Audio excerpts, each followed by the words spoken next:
Good afternoon, everyone. I'm Romit Kawre, and I'm currently working as a research fellow at Maritime Research Centre. So my work mostly is related around the sediment management in the Indian subcontinent within the freshwater and the coastal regions. So I'll talk a bit about my work, about how I work on the sediment management and the various domains that we are currently working on. So just it would be my workflow. I'll just introduce what is sediment management. I'll talk about why are we going through this in the tropical waters, and then the specific applications of sediment management and the various nuances of it. So again, we know that the Earth is covered by around 70% water, and this water body, again, it has a major role in sustaining the biodiversity and the global economy. We have a lot of shipping lanes, a lot of global trade goes through these international shipping lanes, and from history also we know that a lot of civilizations have developed across the shores of the oceans or across the water bodies. So needless to say, the water bodies are very crucial, very crucial and very tied to the human economy and its expansion. Again, you can see this image if you want to just see the expanse of the ocean. This is the Earth from the other side, the side which we are not used to see. So you can see this is the expanse of the Pacific Ocean itself. How vast this is. Vast is the ocean that we still need to understand and look into. And within these large expanse of oceans, we have sediments. Now, sediments, these cover the surface, the seabed, the riverbed, or if we just say that these are weathered through the various natural processes, they turn into rocks. So we see that all of the earth or all of the biosphere is directly or indirectly formed by these sediments. So we have the soil sediments, the rock formations, and these have a lot of effects. How the sediment are transported or how the sediments moves. We have to look into it because ultimately these shape the topography of the earth that we live in. So if I just go and talk about what is the role of the sediments, basically we have a lot of flora and fauna supporting in the sediments. They have the fecal matters, a lot of nutrients are absorbed within these sediments. So these sediments play a role in the nutrients recycling or the nutrient cycling within the aquatic ecosystems. And then if we look into how the deposition of the sediments has happened due to various natural phenomena, various tidal effects, wave currents, or various some human or anthropogenic activities, shipping, mining, a lot of this sediment deposition is altered. Now, over the years, such altered sediment flow leads to various type of bathymetric features. We could have trenches, we could have ridges. So a lot of that's why we see a very rugged bathymetry across the ocean terrain.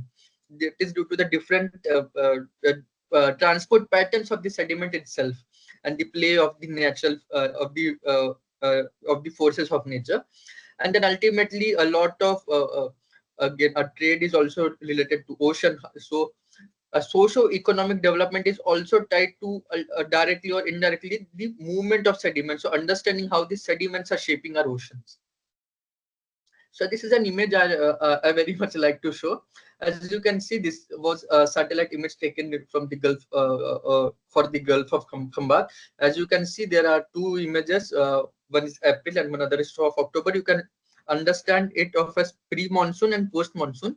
So you can see the color of the sediments.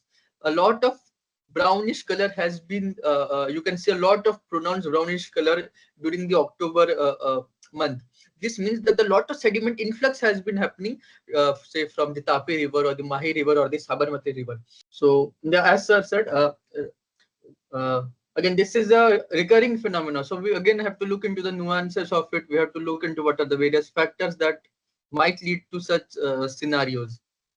So again, to give you a perspective of how harsh this or how immense is the sediment flow within the Indian or the Indian Ocean. So as you can see within the in the right side figure, a lot of sediment yield is being transported into the Bay of Bengal, especially when we talk about through the Ganges to the Brahmaputra. They lead to a lot of influx of sediments, making it one of the most making it one of the largest sediment flux within this region. So that's why we have to look into essentially what are the various factors that are leading to such immense sediment flux. If we are saying that within the monsoon seasons there is a lot of sediment influx, what are the reasons? Is it just the monsoon, or there are some other activities behind it? So there might be there might be deforestation in the above regions in the Himalayas, and then the sediments come there,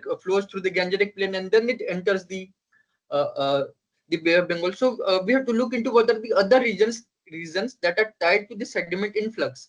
As I was saying, we have to look into the factors that might affect what would the sediment flux.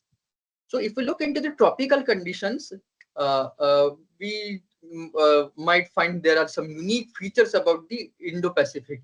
One is that this is a very warm ocean as compared to the other oceans, and then again with the rise in climate change, we see there is a rise in the sea surface temperature as well. So that might affect the various the various habitats as well, and also how the various waves, currents, and other climatic conditions are there. Then when we talk about these sonar or the underwater communication, the Indian Ocean is acoustically shallow. That means the sonar column, which is essentially required for effective communication, a long range communication, the sonar axis is very deep within the Indian Ocean region. Due to this, it makes the oceans acoustically shallow. What this leads to, it's we have any acoustic sensor, which is say most of them are being exported or are being imported from other advanced economies, say from Scandinavia, from China, or from the US. This needs to be recalibrated again to suit our own regions, else we can see a drop in the efficiency of those acoustic sonars. Then again, as we see that there are a lot of biodiversity hotspots, a lot of endangered coral reefs are there, marine protected areas are there. So we have to again look into uh, the distribution of the various species of the various endangered flora and fauna. And then apart from that, again, we know that the Indian Ocean region uh, it's a major global shipping lane right from the Strait of Hormuz. We have this, and then we have the Strait of Malacca. We have the Cape of Good Hope. So all of the shipping traffic moves through the Indian Ocean region. Then we have a lot of oil and gas drilling, and a lot of polymetallic nodules are also found within the central Indian Ocean basin, which Sir also talked about. These polymetallic nodules may be rich in the rare earth minerals, or say the cobalt and nickel, which are very much crucial nowadays. So what we really need to look into is how are we going to map the sediment, monitor the sediment, and then predict how the deposition might happen. So here we basically are looking how the sediment flows right from the upstream, then through the various freshwater systems, and then it enters through the coastal regions. Here we are looking into two major parts. One is understanding the sediment dynamics, the local sediment dynamics, that is how the sediments flow, what the transport patterns look like. And once they are or deposited or transported, how the classification or the distribution looks like. That we call sediment classification. We talk about what are the different kind of sediments, their engineering characteristics, grain size distribution, and so on. So in sediment transport studies, we again look into how the sediment dynamics or their movement, the velocity is shaped by the various activities across the natural and the anthropogenic domain. Now, this has effect not only on the morphology, but also on the marine habitat also, because again, a higher flow or the higher sediment movement might lead to the removal of the nutrients from the sediments that affects the spawning of the benthic organisms again. And then a lot of deposition would lead to effects in navigation, because then it would reduce the draft, and then it has effects on the port and the inland water transport. with the influx of a lot of sediment, the water quality also decreases. We see the turbidity increases, and if these sediments have some toxic metals, say an industry is nearby and it releases pollutants right into the stream and it is absorbed by those sediments, it affects the water quality. So basically, it now enters the food web, endangering human life also. So we have to look into the various nuances, of how everything is tied together. And again, as I mentioned, this is based on the moment is based on the various sediment characteristics.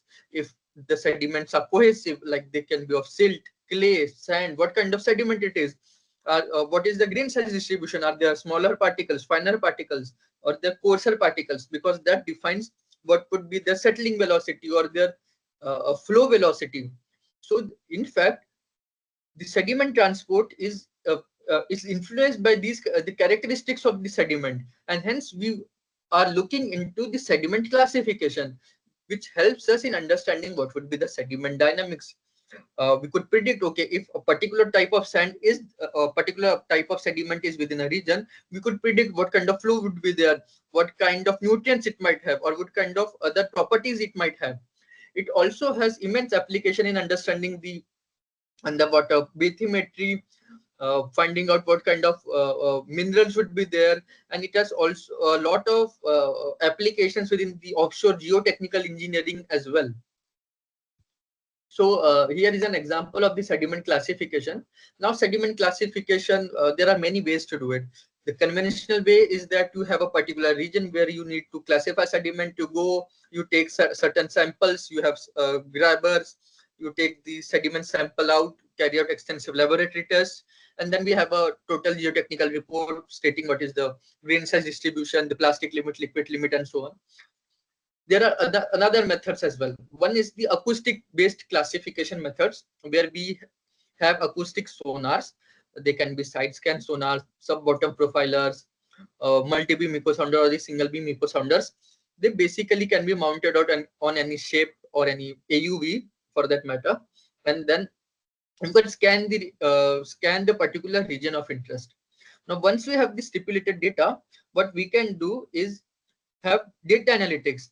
Now, there are specific data analytics, like we have to firstly filter out the noise within that raw acoustic data, look into how are we going to classify the data, or again, based on the different sonars, the data accumulated might have different formats. So how are we going to actually work on the data?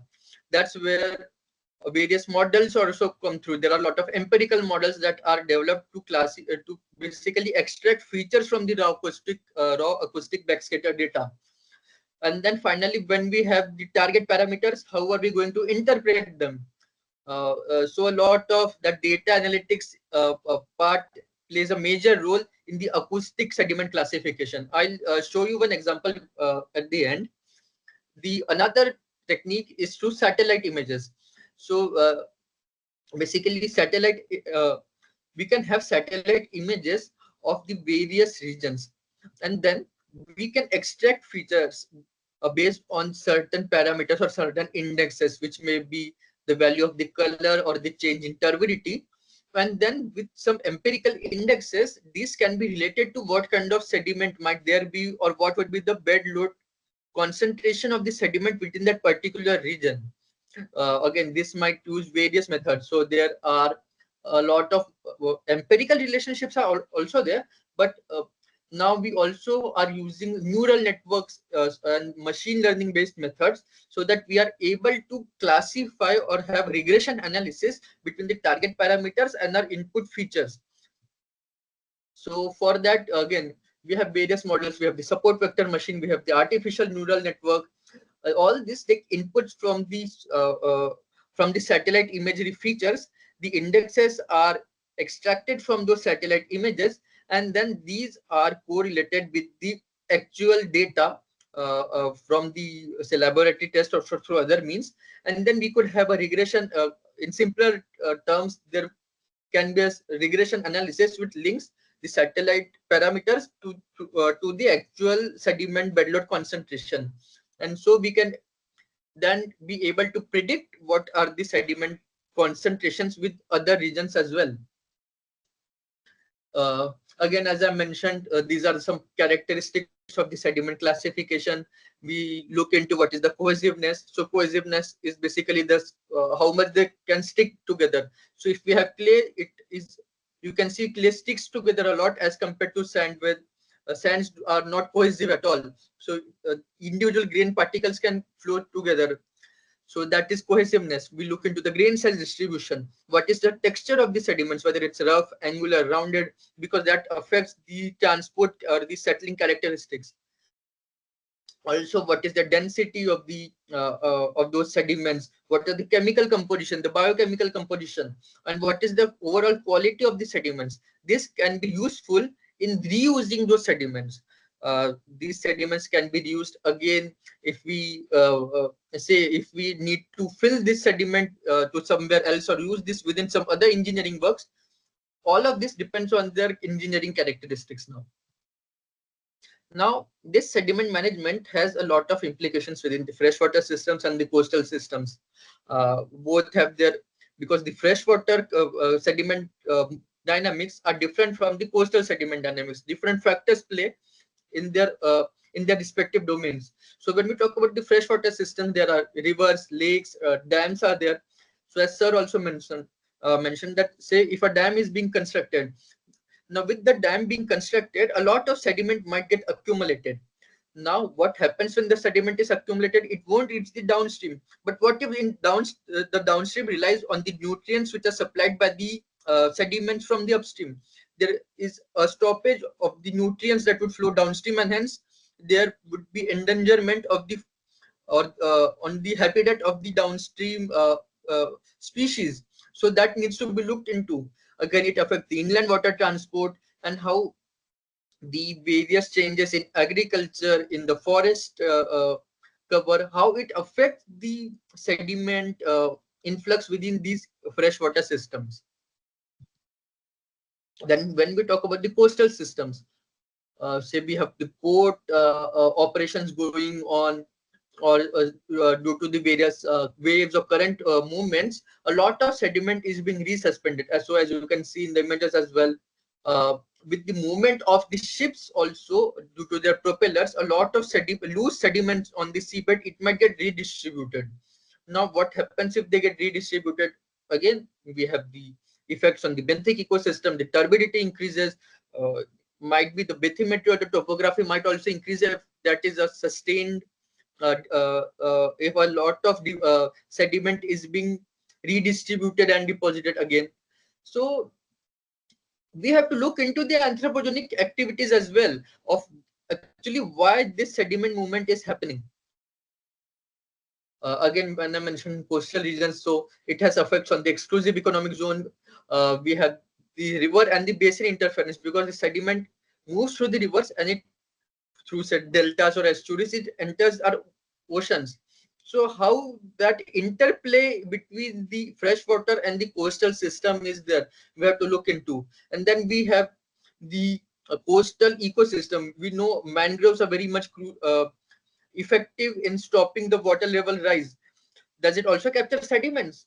If we increase the mangrove covers, can we stop the sediment increase into the oceans? Again, it has effects on the fishing and aquaculture as well, because if a lot of sediment comes in with a lot of nutrients, it might change the balance required for this particular amount, particular species. So again, a lot of nuances are there. So here I'll now talk about some of the applications. Again, in the left bottom, you can see how the sediment deposition might look into if it goes unchecked in a port over a period of years. What happens is, when such thing happens, sediment gets deposited. Now once sediment is deposited, the draft is decreased and it hinders the port of efficiency. So large vessels can't enter, or the turnaround time increases. Thus we require proper sediment checks or proper sediment monitoring to look into whether the design depths are being maintained. Also we need to minimize the vessel time. A lot of vessels might have different drafts, so that needs to be looked into. Also, if say the port expansion projects are being going on, there might be some regions where excessive sediment, the shoreline might be eroded. can we reuse the sediment again, or can we protect the existing port structures from the excessive sedimentation related challenges? And also, if the due to excessive sedimentation, if the turbidity increases, what effect might it have on the overall monitoring or the efficiency of the port? So all of this needs to be looked into. Then we have the dredging part. So basically, if there is excessive sedimentation, we have to remove it. So that is what dredging. But again, dredging is dependent on the type of sediment. We need to know what is the type of sediment, whether it's cohesive, whether it's a sand, silt, or clay. Only then we will be able to understand what kind of dredging technique we can use to remove the sediments. Because then we also need to look into what kind of there might be some debris within the sediment. So this might we need to look into what is the real-time image of the sediment, it's of the seabed itself. Again, sediment classification will come to our aid. Real-time bathymetry understanding, real-time seabed monitoring, all of this needs to be looked into. When we talk about dredging, one of the most crucial aspect is estimating what would be the dredging volume. Now we say that we see reports that okay, this port spends this much money on dredging, and it's an annual thing. In fact, around 30% of the costs are required when for dredging itself when we are developing a new port project. So we have the Vadwan port or the Vinjamzam port that is coming up. So dredging plays a very crucial role. But if not done properly, what we need to just regularly do dredging, but that is not a long-term solution. For example, in a particular region, dredging has been planned and has been completed, but we haven't done proper understanding of how the sediment analysis would look, sediment dynamics would look like, and due to some other anthropogenic or natural reasons, the sediment gets redistributed and redeposited in the same place. Now what? Again do dredging the next year because the sediment has redeposited. The cycle continues. So if we don't have the understanding of the local sediment dynamics or understanding of any long-term sediment long-term solutions to stop sediment, we can't we'll just go over spend a lot of money on dredging, and the cycle would continue. And we all know the ill effects of dredging. It would have effects on the biodiversity. It would not only increase the cost but operational inefficiencies as well. And since we do not have proper a system to actually check how much amount or how much volume of sediment has been dredged out, so how the dredging contract also looks like, we need to again that is to be explored. So this video we can see this is the seabed of the region where the Vinjamzam port has come up now. Now this video is from 2015. You can see a lot of flora and fauna is still here. This tells us how unchecked or just unregulated dredging might disturb the flora and fauna and has other environmental implications as well.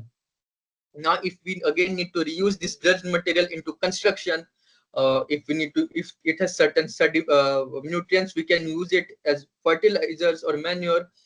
We can also use these dredged sediments to in the regions which are affected by erosion. So for beach nourishment, if the properties of the sediments are in agreement with the that is required for those building materials, we can use these sediments again. Also, recently these sediments have also been used to craft ceramics.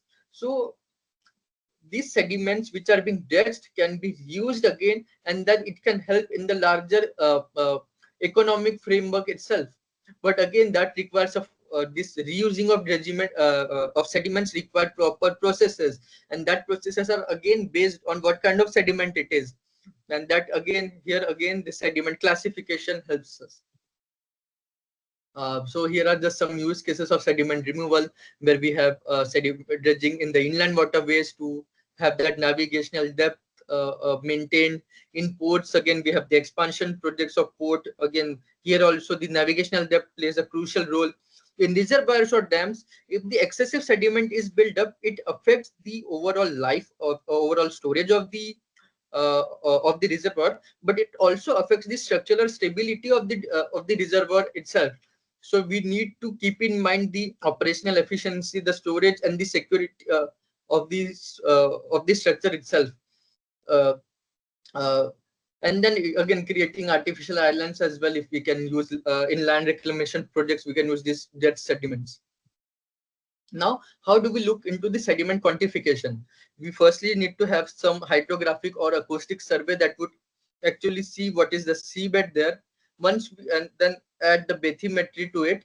And then once we know what kind of sediment is there, we might also look into what kind of depth is there. So with the acoustic sonars, we are able to see what would be the depth of the different sediment profiles, and if we pair it with sediment classification to see what kind of sediment is it, we can, based on the thickness of the sediment and the type of sediment, we can basically quantify the amount of sediment within the particular region. Once we know that, we can then have dredging context actually made up, uh, highlighting the amount of sediment that needs to be removed, or what kind of dredging method can be used. And once the dredging schedule is prepared with the dredging frequency, we can again have plans for the safe, either for the safe disposal of these sediments, or use in the offshore projects, or some other applications itself. Now, another application is the sediment bearing pressure, where we are able to see what would be the maximum load that can be taken up by this sediment. Now, because these sediments, these are shaped by the various natural processes across millions of years, they might have differing characteristics in different regions. So we have to look into what would be the load carrying capacity. Now, where has its applications in the offshore foundation design? We have oil rigs. When we have some dam construction of, say, offshore bridges, to understand the offshore seismic stability, we need to look into what are the different what is the proper foundation design, and that requires the sediment bearing pressure. Again, we can see if we do not have proper understanding of the bearing pressure, or of the sediment deposition projects, or sediment deformation, or the dynamic movement, a lot of our infrastructure is vulnerable. So, for example, as you can see, say the piers or the foundations of the bridge were created when there was a lot of sediment, but due to excessive flow of water, there is covering. A lot of sediment is being removed, and the pile foundation is now exposed to the water, or to the external forces. There might be some uneven settlement now. Now, again, what does it lead? It ultimately might lead to collapse as well, due to this much settlement. Why? Because we did not do proper estimates or proper prediction of how excessive water might change the sediment levels. When we talk about the earthen dams as well, if there is a sediment removal, piping might be an issue there. And if piping happens, it again leads to leakage, and then it hinders the sediment or the structural stability itself. Then we see every year during the monsoon season that a lot of flooding happens within the major rivers. A lot of rivers they overshoot their banks. A lot of sediment or the mud is being influxed. A lot of landslides happen. All of this sediment finally is flown into the river itself. And what happens is the banks or the shoreline gets eroded. A lot of debris goes into this. Uh, uh, a lot of debris is being deposited within the river system itself, and it hampers the human life there. But if we are able to capture, or if we are able to model through in extreme scenarios or in extreme flooding, what would be the maximum water rise, or what would be the maximum sediment concentration during those events, we can have proper planning. We can have that, okay, this is the level, we should not breach, or the houses should be planned beyond these particular stretches. It might save a lot of lives as well. And then again, It also helps in the construction sector as well. So if we are going to create a new bridge or create a new road through the particular region, we know, okay, in extreme events, water level might reach up to a certain level, and we can plan accordingly. You can see in this image as well, what is the drift of the river between a single monsoon season. So you can see this the river line or the river bank is so much deformed just within a single monsoon season. Again, we these are shaped by the climatic conditions itself, but since we do not have proper understanding of the local dynamics, we can't just so we can't actually predict how the sediment is going to flow or how the shoreline is going to change, because no proper studies have been conducted to actually have proper plans for any kind of such scenarios. Then we have the urban flooding. So many of the cities, like for example Chennai, a lot of encroachment has been done on the floodplains. Now, due to this encroachment on the floodplains, the water which might have flowed into the oceans, there is an obstacle.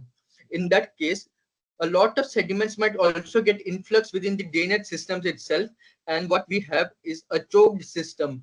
And due to this, a lot of urban floods are being created. But what if we are able to model or create a digital twin of our drains? So basically, we have the input parameters of the rainfall, what are the various drains, drain network maps, the land use pattern, what are the different sediment types, and the sediment flows and the sediment inflows through various rivers or some other origins. And then we are able to simulate various scenarios. One is with with differing levels of sedimentation. That if with differing level of sedimentations, what would be the change in the flooding levels, or what would be the change in the sediment movement, and where can be the potential blockage points lie.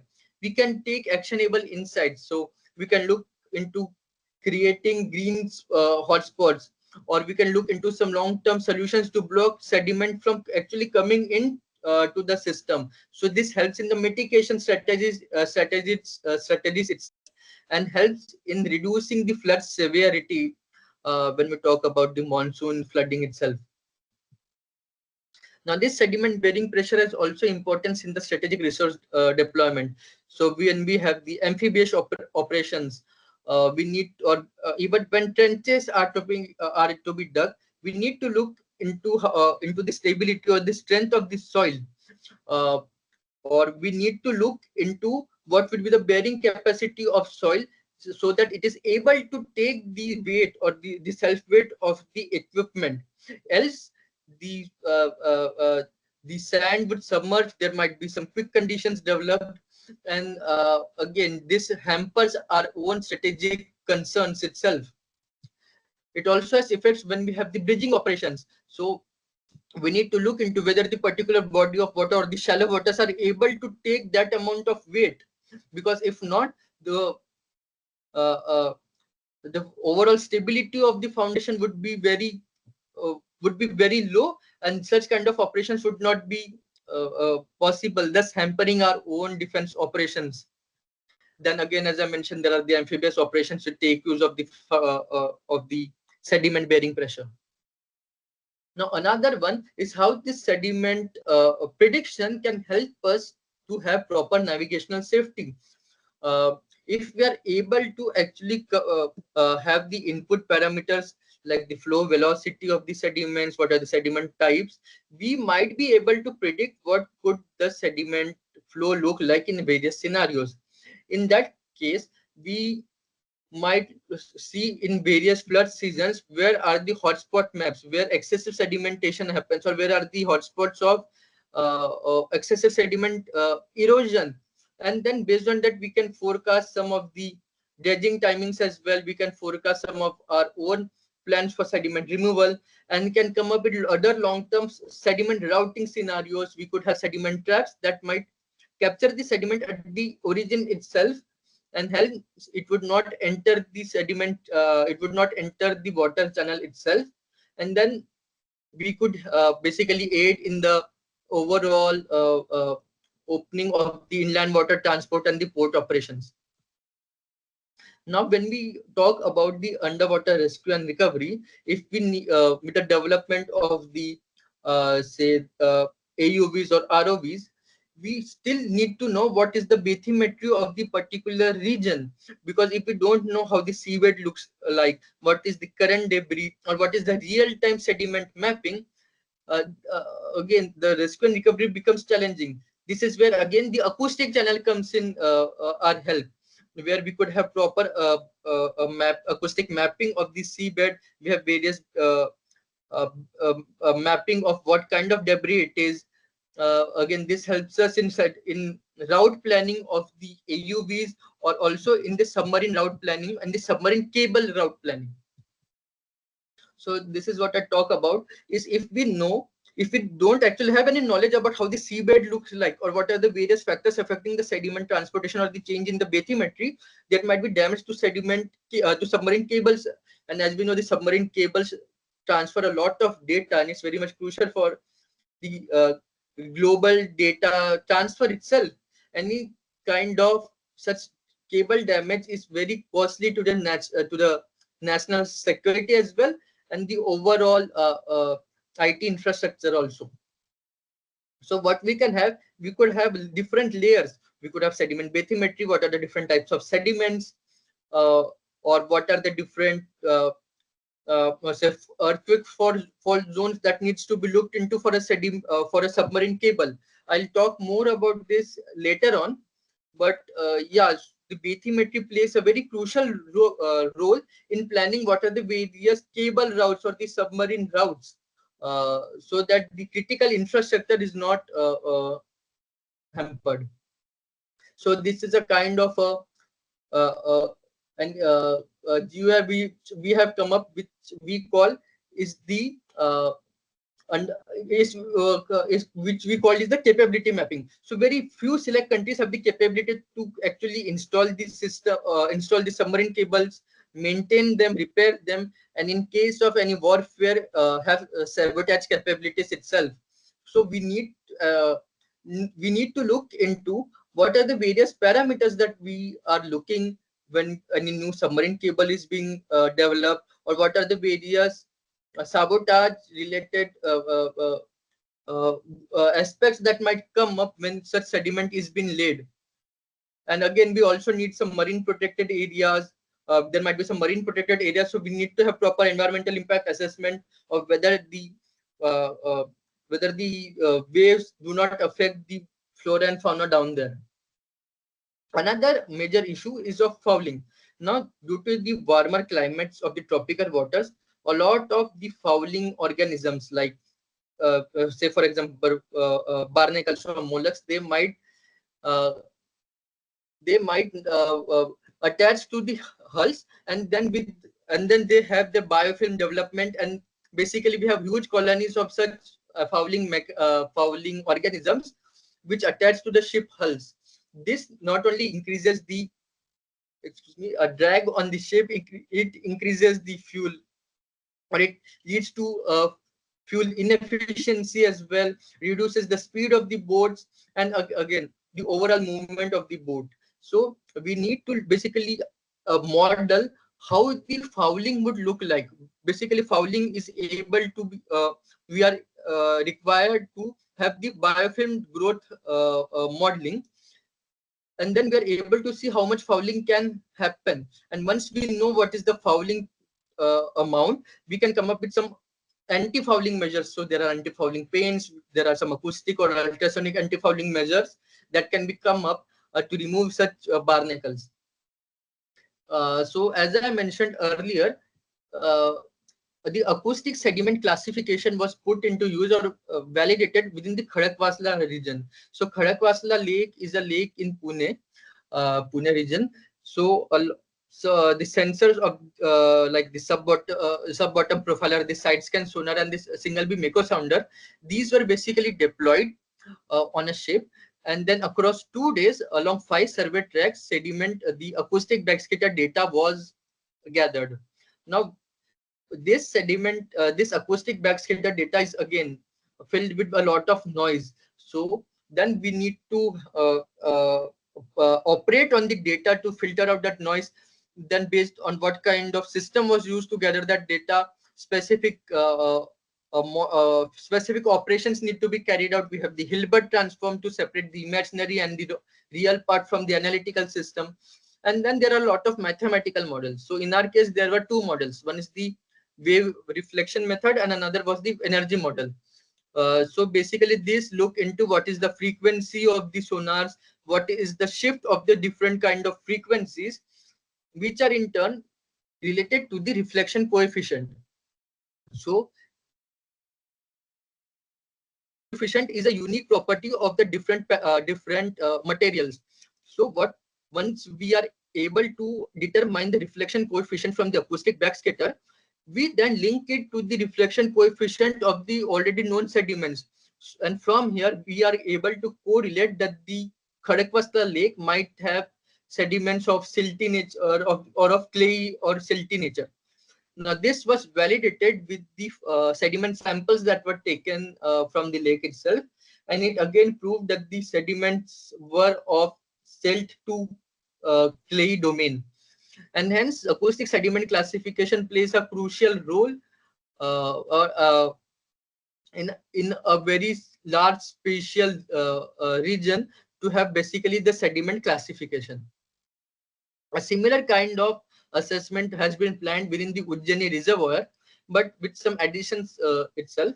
So apart from the acoustic survey, we are also planning to have a satellite-based sediment monitoring, and then the inputs from the satellite model and the acoustic model, these will be filled in to the sediment transport model, where we will be with the other input parameters of the flow velocity of this channel morphology, we would be able to understand how in different scenarios sediment flow might occur within the reservoir, what will be the sediment deposition or the sediment depth within the reservoirs, again helping us to analyze what would be the storage loss within the years or the impact on the structural stability of the dam itself.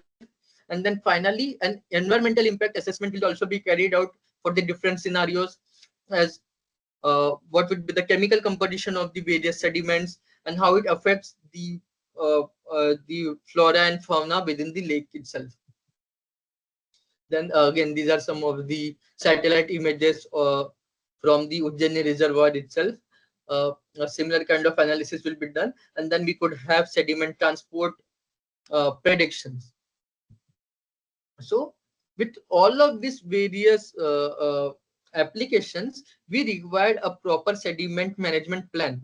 Now, this would not only include the sediment monitoring, the sediment classification, but a lot of different stakeholders as well. So the fisheries, the aquaculture, the defense forces, the institutes, then the port authorities, the inland water transport, all of this needs to come together along with the knowledge of the local conditions. Now, for this, the local communities can also be integrated, and their knowledge of how the sediment movement shapes the local topography needs to be integrated. And then all of the data which is accumulated can be it can be utilized within the MSP framework so that we have a proper utilization. Here we basically look into the 2C to understand and the 2Shell framework, where in the 2C we basically look into how are we gathering the data or what is the various hardware required to gather the data. In our case, it might be the acoustic sensors. And then once we have the data, how are we able to analyze the data? This is the to understand part. We have a lot of data processing algorithms, the pre-processing, the post-processing, to actually retrieve meaningful information from the data. And then we have the to share part, where the data once collected is now integrated to a marine special planning kind of a platform, and this can be shared with different stakeholders, because different stakeholders have the different needs. Some stakeholders might require data which spans across years, across decades, while some might require real-time data. There might be different parameters for different stakeholders. So all of this can be integrated within a single MSP with different layers for different kind of sediment related properties. And then it helps us in a proper decision making, be it for the watershed management, be it for the freshwater system, be it for the coastal regions. So a UDA will very much be useful in having this long-term integrated sediment management. So what we currently need to focus on is assessing what is the local sediment dynamics, how the local factors affect the sediment movement, and what are the different types of sediments. And once that is done, we need to look into the long-term solutions rather than having a reactive approach. We need to have a proactive approach on looking into the sustainability of the solutions. Long-term engineering solutions needs to come up to actually able to trap sediments or to manage the sediments. Again, within the tropical condition, we need to come up with unique solutions that are catered to our own region, and so that uh, we could have proper hand in hand with the nature and the economic development itself. So I think I'll end my discussion here.